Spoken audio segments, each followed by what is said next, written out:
আসসালামু আলাইকুম। আশা করছি সকলে ভালো আছেন। Welcome back to my channel Shahnaz kitchen BD. আজকে শুক্রবার, ছুটির দিন। তাই ভাবলাম ছুটির দিন সকালে আপনাদের সাথে একটু গল্প করি। আজকে সেরকম কোনো রেসিপি শেয়ার করব না। যা সে তো আমরা সবাই বানাতে পারি। আজকের ভিডিও দেওয়ার উদ্দেশ্য আপনাদের সাথে গল্প করা। যাই হোক, ১ কাপ আজকে পরিমাণ সকালে পানি দিয়েছিলাম। ঘুম থেকে একটু তার সাথে দিয়ে উঠতে দিলাম দেরি হয়ে গেছে, কুচি করে ২ চা যার চামচ কারণে গুঁড়ো দুধ। দুধটা ভালো করে মিশিয়ে নিলাম।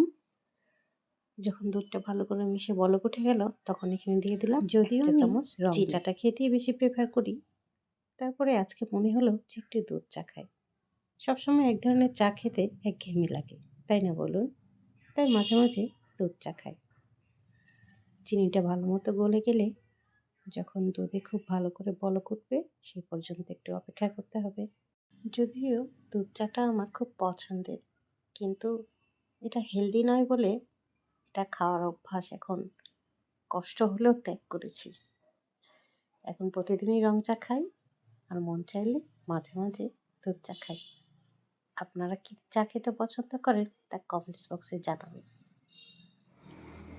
আজকের সকালটা অনেক মিষ্টি, তাই না বলুন?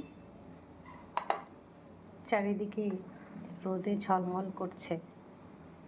আরও ভালো লাগছে কেন জানেন? কারণ আজকে শুক্রবার, ছুটির দিন। পরিবারের সাথে সারাটা দিন কাটানো যায় এমন একটা সময়। আমরা যারা কর্মব্যস্ততা থাকি, যারা জব করি, তাদের কিন্তু সকাল থেকে সারাদিনই বাইরে থাকতে হয়।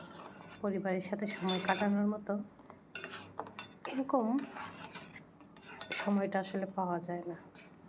তাই ছুটির দিনটা শত কাজের ব্যস্ততা থাকলেও অনেক ভালো লাগে, কারণ পরিবারের সাথে পুরো একটা দিন সময় কাটানো যায়, তাই না বলুন?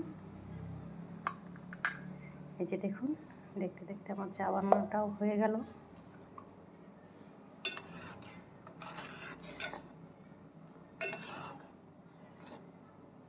যদিও এতক্ষণ সবারই চা খাওয়া হয়ে গেছে, শুধু আজকে আমি লেট হয়ে গেলাম।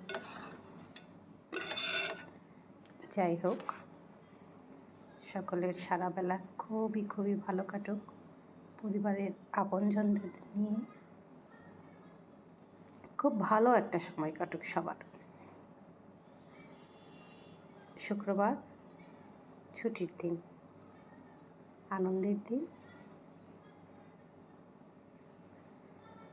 পরিবারকে নিয়ে কাটানোর মতো একটা সুন্দর দিন।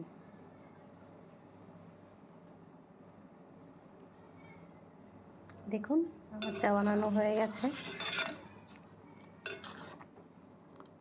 আর বেশি জাল দেব না, আর 30 সেকেন্ডের মতো জাল দিয়ে চুলাটা বন্ধ করে দেব। তারপরে খেয়ে নেব গরম গরম দুধ চা।